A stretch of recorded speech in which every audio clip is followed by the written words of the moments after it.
Hello students, this video is about work, power, energy.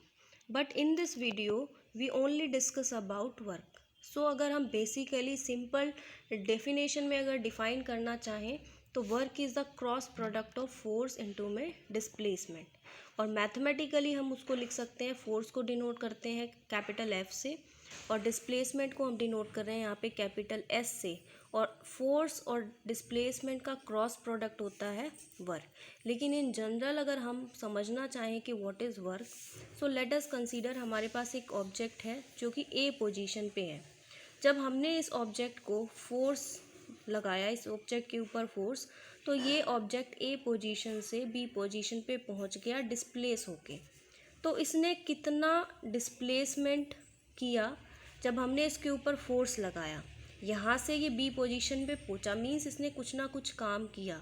For example, अगर railway station पे एक कुली है और उस कुली ने अपने हेड के ऊपर बैग रखा हुआ है और वो अपने हेड के ऊपर बैग रख के एक ही पोजीशन पे खड़ा है, उसने मूवमेंट, देन इट मीन्स उसने कोई भी वर्क डन नहीं किया अगर वो एक ही पोजीशन पे खड़ा है। हाँ, इस कुली ने इस बैग को कैरी किया हुआ है, इट मीन्स फोर्स तो इसके हेड के ऊपर लग रहा है, लेकिन इसने कुछ डिस्प्लेसमेंट नहीं किया। तो उस केस में हमारे पास एस क्या हो जाएगा, ज़ीरो। मीन्स अगर एक कुली रेलवे स्टेशन पे अगर बैग लेके खड़ा है तो उसने कुछ भी काम नहीं किया, कुछ भी वर्क नहीं किया, क्योंकि डिस्प्लेसमेंट ज़ीरो है। लेकिन अगर यही कुली ए पोजीशन से इस बैग को लेकर जाए और बी पोजीशन पे रख दे, इट मीन्स उसने कुछ ना कुछ डिस्प्लेसमेंट किया और फोर्स तो उसके ऊपर अप्लाई हो ही रहा है। तो फोर्स भी है, डिस्प्लेसमेंट भी है, कुछ काम किया, इट मीन्स हमारे पास कुछ ना कुछ वर्क डन ऑब्टेन होगा। So work is done by a force if a body get displace in the direction of force applied. तो वर्क डन फोर्स के द्वारा होगा। अगर एक बॉडी के ऊपर हम फोर्स लगा रहे हैं तो उसी फोर्स की डायरेक्शन में वो बॉडी डिस्प्लेस हो, देन हम कह सकते हैं कि वर्क डन हुआ है। और मैथमेटिकली हम इसको लिखते हैं work done is equals to force into में displacement in the direction of work applied, and which is denoted as W is equals to F cross S. But force is a vector quantity and displacement is also a vector quantity. So previous video में जो हमने mathematical tools से related हमने multiplication of vectors के बारे में पढ़ा था, तो उसमें एक concept था कि जब दो vector quantities का cross product हो तो जो हमारे पास quantity obtain होगी फाइनली वो एक स्केलर क्वांटिटी होगी। सो वर्क डन एक स्केलर क्वांटिटी है क्योंकि फोर्स और डिस्प्लेसमेंट दोनों ही यहाँ पे वेक्टर क्वांटिटीज़ हैं। और स्केलर क्वांटिटी वर्क डन इसीलिए क्योंकि इसका मैग्नीट्यूड तो होगा बट इसकी कोई भी डायरेक्शन नहीं होगी। यहाँ आप क्रॉस प्रोडक्ट से नहीं, डॉट प्रोडक्ट से डिनोट करेंगे वर्क डन की मैथमेटिकल रिलेशन को। So when the force is applied at an angle theta, for example हमारे पास एक बॉडी है, इसके ऊपर हमने फोर्स अप्लाई किया और जब वो बॉडी इस तरीके से मूव कर रही है कि वो उस एंगल के साथ थीटा एंगल बना रही है, उस प्लेन ऑफ कॉन्टैक्ट के साथ horizontally, and body moves horizontally through a distance S, और उसने आगे एस डिस्प्लेसमेंट कवर किया है, तो उस केस में जो वर्क डन होगा हमारे पास that is F cos theta. Horizontal direction में हमारे पास वर्क डन यहाँ पे आ गया एफ कॉस थीटा। और यू नो दैट जहाँ पे कॉस थीटा होता है इट मीन्स वो क्या होगा, डॉट प्रोडक्ट, क्योंकि हम हमेशा वेक्टर्स को इस तरीके से ओपन करते हैं। ए डॉट बी वेक्टर है तो हम लिखते हैं ए बी कॉस थीटा, अगर ए क्रॉस बी वेक्टर होता तो हम लिखते a b sine theta. So work done in simple way we can say that it is a dot product of force and displacement and both are vector quantities, इसीलिए work done एक scalar quantity है। So work done is a scalar quantity, is a scalar quantity. Now let we discuss about the unit of work done. Work done को हम capital W से denote करते हैं। और unit system की बात करें तो एक होता है हमारे पास एब्सोल्यूट यूनिट सिस्टम और दूसरा होता है gravitational unit system. Absolute unit system में अगर हम एसआई यूनिट की बात करें तो वर्क डन की जो एसआई यूनिट होती है दैट इज़ जूल, उसको हम कैपिटल जे से डिनोट करते हैं। और you know that W is equals to F into में एस। फोर्स की एसआई यूनिट होती है न्यूटन, डिस्प्लेसमेंट की होती है मीटर। सो अगर हमारे पास फोर्स 1 न्यूटन हो जाए, डिस्प्लेसमेंट 1 मीटर हो और थीटा 0 डिग्री, 0 डिग्री मीन्स हमने हॉरिजॉन्टली जब फोर्स अप्लाई किया इस ऑब्जेक्ट के ऊपर, तो ये इस प्लेन ऑफ कॉन्टैक्ट के साथ थीटा ज़ीरो एंगल बना रहा है, परपेंडिकुलर नहीं है, एंटी पैरेलल नहीं है, उसी डायरेक्शन में हमने फोर्स अप्लाई किया और उसी डायरेक्शन में वर्क डन हो रहा है, it means theta will be zero. So ये सारी वैल्यूज़ को अगर हम इक्वेशन में पुट करते हैं तो we have W is equals to F S cos theta, W is equals to F और एस की वैल्यू अगर हम 1 न्यूटन 1 मीटर ले लेते हैं तो कॉस थीटा हमारे पास 0 डिग्री है ही, और यू नो दैट कि कॉस 0 डिग्री की वैल्यू 1 होती है। सो वर्क डन की ऐसा यूनिट जूल होती है, तो 1 जूल क्वांटिटी कितने के बराबर आ जाएगी, 1 न्यूटन मीटर के बराबर। तो कहीं न्यूमेरिकली अगर आप 1 न्यूटन मीटर या फिर समथिंग न्यूटन मीटर आपके पास रिजल्ट आ रहा है तो आप उसको उतने के जूल के बराबर भी लिख सकते हैं, क्योंकि 1 joule is equals to 1 newton metre. और अगर आपको कन्वर्ट करनी हो यूनिट तो भी आप इसकी हेल्प से कर सकते हो। सो यहाँ से एक क्वेश्चन अराइज होता है कि define 1 joule. So 1 joule is the work done, ये वो वर्क डन होगा जब हम किसी ऑब्जेक्ट के ऊपर 1 न्यूटन फोर्स लगाएंगे और वो ऑब्जेक्ट 1 मीटर डिस्प्लेस हो जाएगा, that work done is known as 1 joule. Absolute unit system में ही अगर हम CGS यूनिट की बात करें तो वर्क डन की CGS यूनिट होती है अर्ज, और इसको ERG स्मॉल ERG से हम डिनोट करते हैं। सिमिलर वे में अगर हमारे पास एक ऑब्जेक्ट है, हम इसके ऊपर फोर्स लगा रहे हैं 1 डाइन, क्योंकि CGS यूनिट में फोर्स की CGS यूनिट होती है डाइन और डिस्प्लेसमेंट की CGS यूनिट होती है सेंटीमीटर। सो जब फोर्स हमारे पास 1 डाइन हो, डिस्प्लेसमेंट हमारे पास 1 सेंटीमीटर हो और फोर्स जिस डायरेक्शन में हमने अप्लाई किया है उसी डायरेक्शन में ये बॉडी मूव कर रही है और उसी डायरेक्शन में हमारे पास वर्क डन मिलेगा हमें, so theta will be 0 degree. जब ये सारी वैल्यूज़ को हम वर्क डन के रिलेशन में पुट करेंगे then we have W is equals to F S cos theta, और वर्क डन की CGS यूनिट होती है erg. So 1 erg is equals to force की CGS यूनिट होती है dyne, 1 dyne multiply by displacement की CGS यूनिट होती है centimetre, multiply by 1 centimetre into में cos 0 degree, and you know that cos 0 degree की वैल्यू 1 होती है। सो 1 अर्ज यहाँ पे 1 डाइन सेंटीमीटर के इक्वल आ जाएगा। सो SI unit of work done is joule but CGS unit of work done is अर्ज, और 1 जूल हमारे पास 1 न्यूटन मीटर के बराबर होता है और 1 अर्ज हमारे पास 1 डाइन सेंटीमीटर के इक्वल होता है। अगर हम रिलेशन फाइंड आउट करना चाहें अर्ज और जूल के लिए तो you know that work done is equals to F S cos theta. SI unit system के अंदर वर्क डन की SI यूनिट जूल होती है, फोर्स की न्यूटन, डिस्प्लेसमेंट की मीटर, एंड कॉस थीटा हमारे पास 0 डिग्री था, मतलब थीटा 0 डिग्री था, तो कॉस थीटा हमारे पास 1 हो जाएगा। तो 1 joule is equals to 1 newton metre, and 1 newton is equals to 10⁵ dyne. 1 newton की वैल्यू 10⁵ डाइन की इक्वल होती है, और हमें रिलेशन निकालना है अर्ज में। यू नो दैट कि 1 अर्ज 1 डाइन सेंटीमीटर के बराबर है। तो firstly you have to convert joule into newton into dyne and metre into centimetre.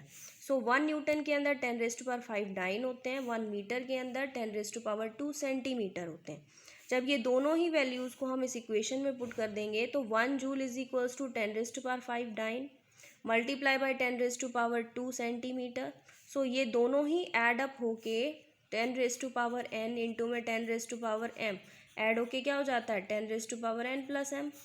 सो 10⁻7 हो गया dyne centimetre, and you know that 1 dyne centimetre 1 अर्ज के बराबर होता है, तो इस पूरी क्वांटिटी को अर्ज लिख सकते हैं हम। तो 1 जूल के अंदर 10⁻7 अर्ज होते हैं।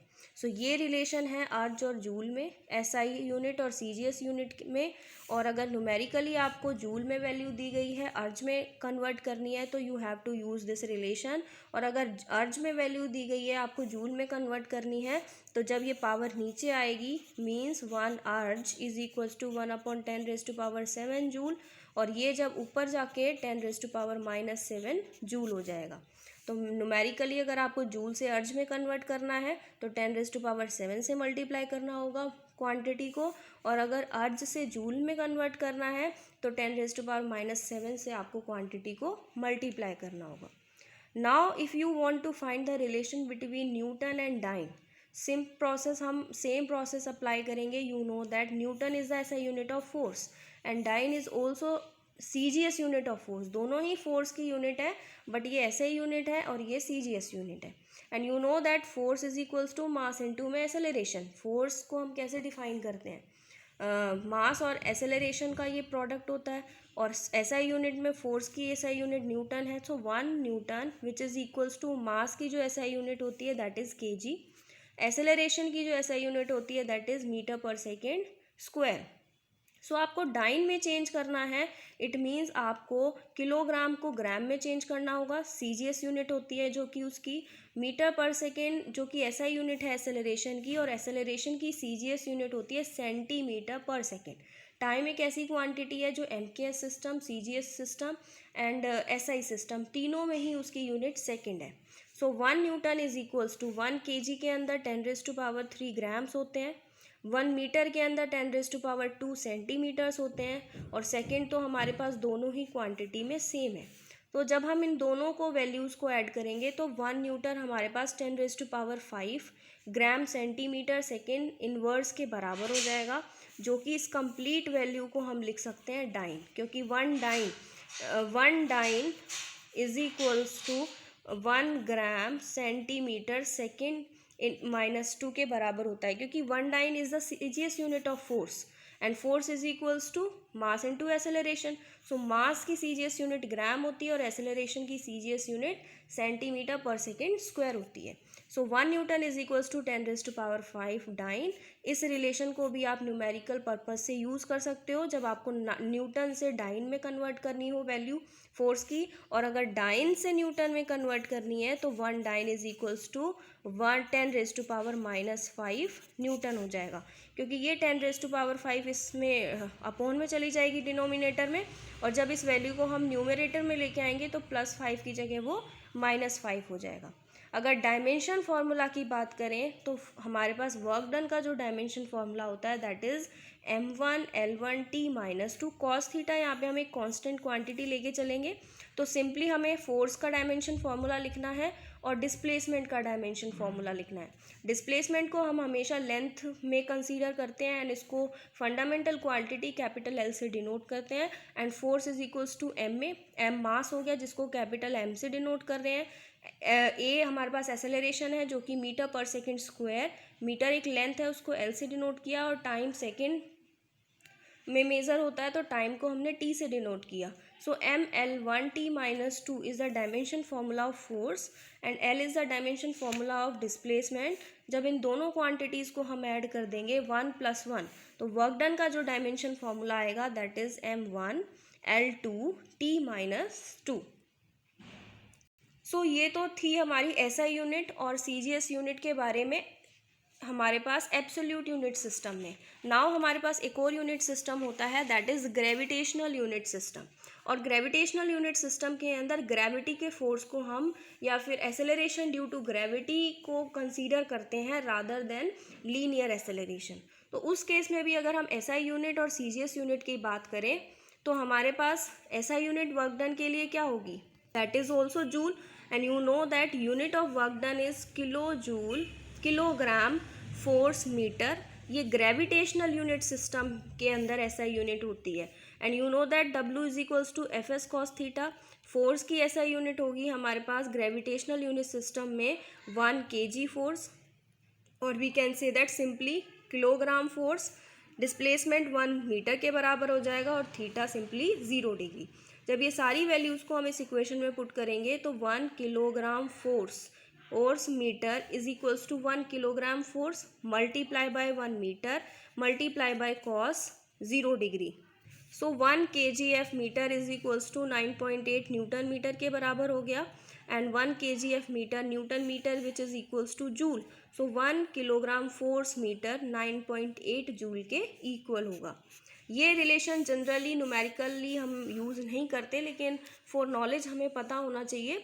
CGS यूनिट की बात करें ग्रेविटेशनल यूनिट सिस्टम में, तो CGS यूनिट वर्क डन की होती है ग्राम फोर्स सेंटीमीटर, फोर्स की CGS यूनिट होती है ग्राम फोर्स, और डिस्प्लेसमेंट की होती है centimetre.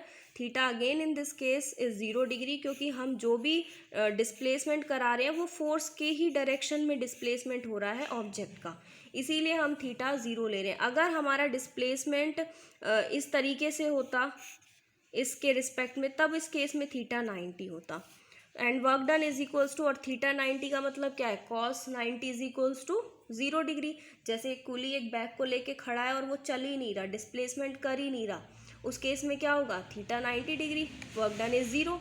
And work done is equals to F S cos theta. सारी वैल्यूज़ को जब आप इस इक्वेशन में पुट करोगे तो force is equals to 1 gram force, displacement is equals to 1 centimeter and cos 0 is equals to 1. So work done is equals to 980 dyne centimeter.